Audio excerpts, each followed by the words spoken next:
Hello guys, मैं आदर्श त्रिवेदी आप सभी का अपने चैनल आदर्श त्रिवेदी डियर में वेलकम करता हूं। आज मैं जो आपके लिए टॉपिक लेके आया हूं ना केवल ये बोर्ड एग्ज़ाम बल्कि कॉम्पिटिटिव एग्ज़ाम के लिए भी इम्पॉर्टेंट है। और बोर्ड एग्ज़ाम वाले बच्चों के लिए जिनका बोर्ड एग्ज़ाम इंग्लिश का भी होने वाला है, सो वो पेपर से पहले इस टॉपिक को ज़रूर देख के जाएँ, क्योंकि 2 नंबर का अप्रॉक्सीमेट ये टॉपिक आता है, तो इसे देख के ज़रूर जाएँ। सो स्टार्ट करते हैं। सो टॉपिक का नेम है active and passive voice. Active and passive voice की बात करते हैं तो एक्टिव वॉइस सेंटेंस क्या होते हैं, वे सेंटेंस एक्टिव वॉइस सेंटेंस क्या होते हैं। एक्टिव वॉइस सेंटेंस में सब्जेक्ट एक्टिव रहता है, अर्थात कर्ता पर बल दिया जाता है। कर्ता पर बल देने का मतलब है, जैसे सेंटेंस में लिखा है Ram is doing his work, Ram is doing his work, तो यहाँ पर सब्जेक्ट कौन है, राम, और हिज वर्क क्या है, ऑब्जेक्ट है। तो इस सेंटेंस को अगर हिंदी में ट्रांसलेट करेंगे तो इसका मतलब होगा कि राम अपने काम को कर रहा है। तो बताओ, अब राम अपने काम को कर रहा है, तो काम को करने का कार्य कौन कर रहा है, राम कर रहा है। तो इसका मीन्स कि राम जो हुआ वो करता हुआ, और वो एक्टिव वाइज सेंटेंस में क्या कहा गया है कि सब्जेक्ट एक्टिव रहता है। सब्जेक्ट कौन है, राम, तो राम काम को कर रहा है, तो राम काम को कर रहा है मतलब राम एक्टिव है। तो ये सेंटेंस क्या हुआ, ये एक्टिव सेंटेंस हुआ। अब पैसिव वॉइस के सेंटेंस की जब बात करते हैं तो पैसिव वॉइस सेंटेंस में कर्ता पर नहीं कर्म पर बल दिया जाता है। कर्ता क्या है, कर्म क्या है, इसके बारे में मैं भी इसके बारे में मैं डिटेल से एक्सप्लेन किए दे रहा हूँ। तो कर्ता क्या होता है, कर्ता वही होता है जो काम को करता है। कर्म क्या होता है, जो काम को नहीं करता है। जैसे सेंटेंस में आप देखेंगे chair is broken by him, तो जब मैं आपको चेंज करना सिखाऊंगा तो इसका मतलब होगा, हिंदी में इसको आप ट्रांसलेट करेंगे कि चेयर जो है वो चेयर उसके द्वारा तोड़ी जाती है। तो बताओ, चेयर को तोड़ने का कार्य कौन कर रहा है, हिम कर रहा है। तो क्या चेयर कोई कार्य कर रहा है, नहीं कर रहा है। तो चेयर जब कार्य को नहीं कर रहा है तो क्या हुआ, कर्म हुआ। और साफ साफ कहा गया है कि पैसिव वॉइस सेंटेंस में, इसमें मैंने लिखा नहीं है, पैसिव वॉइस सेंटेंस में जो भी सब्जेक्ट आप बनाएंगे वो काम को नहीं करता है, वो निष्क्रिय सब्जेक्ट होता है। इसलिए इस सेंटेंस को पैसिव वॉइस सेंटेंस कहा गया है। बिल्कुल निष्क्रिय, वो कोई काम को नहीं करता है। इस सेंटेंस में काम को कर कौन रहा है, इस सेंटेंस में काम को कर रहा है हिम। तो इसलिए देखो, हिम के नीचे मैंने डूअर लिखा है, चेयर के नीचे मैंने नॉन डूअर लिखा है। नॉन डूअर क्या होते हैं, नॉन डूअर वे सेंटेंस होते हैं जो किसी भी काम को नहीं करते हैं, वो नॉन डूअर होते हैं। नॉन डूअर और डूअर की डेफिनेशन मैंने यहाँ लिख रखी है, देखो साफ साफ लिखिए। नॉन डूअर, नॉन डूअर क्या होते हैं, वे सब्जेक्ट होते हैं जो सेंटेंस में निष्क्रिय होते हैं, अर्थात वो कोई काम नहीं करते। जैसे मैंने ऊपर देखो, chair is broken by him, जो कुर्सी है वो उसके द्वारा तोड़ी गई। तो बताओ चेयर क्या हुआ, नॉन डूअर, क्योंकि चेयर तो कोई काम कर नहीं सकता, नॉन लिविंग है। और हिम क्या है, लिविंग है, तो लिविंग तो कोई काम को कर सकता है, और यहाँ पर कर भी रहा है, क्योंकि चेयर कौन तोड़ रहा है, वो तोड़ रहा है। और डूअर क्या होते हैं, वे सब्जेक्ट होते हैं जो एक्टिव होते हैं और कार्य करते हैं, मतलब कि ऐसे सब्जेक्ट जो किसी भी सेंटेंस में काम करने का कार्य करते हैं। जैसे इसमें काम करने का कार्य, जरूरी नहीं वो सब्जेक्ट हो, सब्जेक्ट ऑब्जेक्ट का भी रूप फॉलो कर सकते हैं। जैसे पैसिव वॉइस में कर रहा है, देखो हिम, तो हिम क्या हो रहा है यहाँ पर, हिम क्या कर रहा है, हिम चेयर को तोड़ रहा है, इसलिए हिम क्या हुआ, डूअर हुआ, और चेयर क्या हुआ, नॉन डूअर हुआ। तो समझ रहे हैं मेरी बात को, आई होप कि आप सभी मेरी बात को बहुत अच्छी तरीके से समझ रहे हैं। तो इस नोट्स को आप स्क्रीनशॉट ले सकते हैं, आप नोट डाउन कर लीजिए। सो गाइस, डूअर, एक्टिव और पैसिव के सेंटेंस को समझ लिया होगा। अब जानते हैं एक्टिव पैसिव सेंटेंस को बनाते समय तीन जो चीज़ें हैं आपको समझना बहुत ज़रूरी है। कौन कौन से, एक सब्जेक्ट, ऑब्जेक्ट और पजेसिव एडजेक्टिव। सब्जेक्ट क्या होता है, ऑब्जेक्ट क्या होता है, पजेसिव एडजेक्टिव क्या होता है, इनका रोल क्या होता है, सब हम जानेंगे।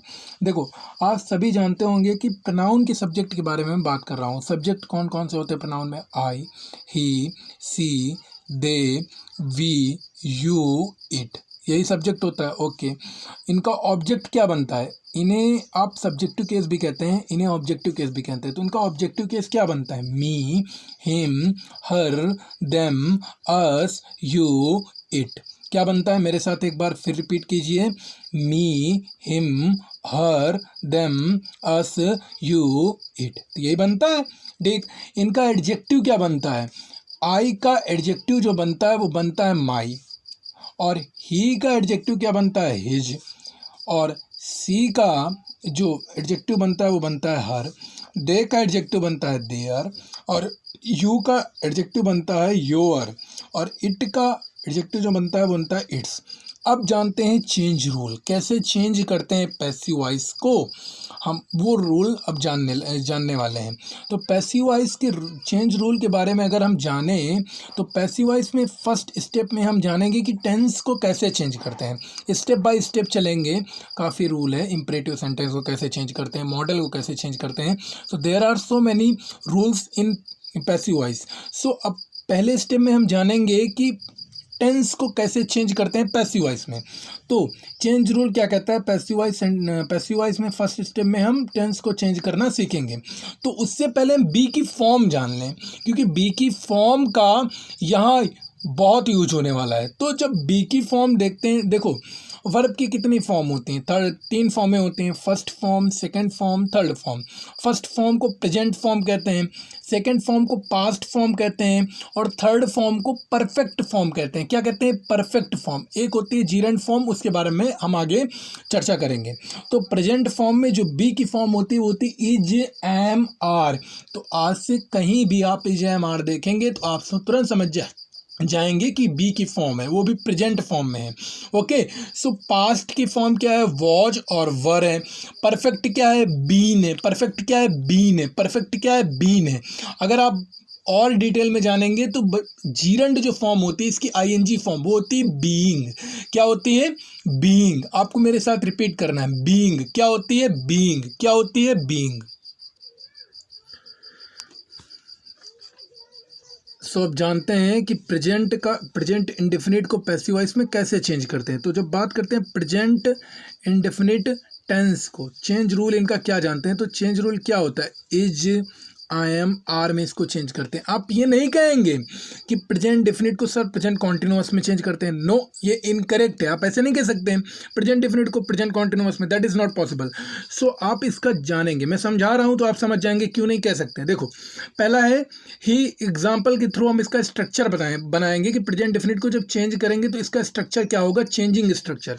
तो he cooks the food, he cooks the food. तो आपको एक चीज़ बहुत ही ध्यान से देखना है, ही क्या है यहाँ पर आप बताएंगे। ही क्या है, सब्जेक्ट है। कुक्स क्या है, वर्ब की फर्स्ट फॉर्म प्लस एस लगी है, तो मतलब ये प्रेजेंट डेफिनेट का सेंटेंस है। द फूड क्या है, ऑब्जेक्ट है। अब इसको चेंज करना है आपको। तो चेंज करने का रूल बड़ा सिंपल है कि जो भी ऑब्जेक्ट हो, जो नॉन डूअर ऑब्जेक्ट हो, द फूड कोई कार्य कर रहा है, नहीं कर रहा है, तो the food, non doer object को पहले लाते हैं। तो non doer object food, food पहले आ गया, और उसके बाद आपको इज लगा देना है। चेंज किस में कर रहे हैं, इज एम आर में। फूड क्या है, सिंगुलर है, इसलिए सिंगुलर के अकॉर्डिंग आपको इज लगाना है, इज। उसके बाद वर्ब की थर्ड फॉर्म, पैसिव वॉइस की पहचान सदैव वर्ब की थर्ड फॉर्म से की जाती है, चाहे जिसमें आप चेंज करेंगे वर्ब की थर्ड फॉर्म साथ में आएगा। तो वर्ब की थर्ड फॉर्म, उसके बाद बाय, और उसके बाद आपका जो डूअर होगा ही। अब स्ट्रक्चर देखिए, non doer plus is am are plus verb की third form plus by plus doer. Non doer और डूअर मैंने समझा दिया कि होते क्या हैं, ताकि आप लोग समझ जाएं। अब एग्जाम्पल के थ्रू इसको ध्यान से समझते हैं और पूरा क्लियर कर लेते हैं। देखो, दूसरा एग्जाम्पल क्या है, I buy a beautiful pen, I buy a beautiful pen, I buy a beautiful pen. तो नॉन डूअर। अब देखो यहाँ पर बहुत इंपॉर्टेंट लाइन है, आ ब्यूटीफुल पेन, आ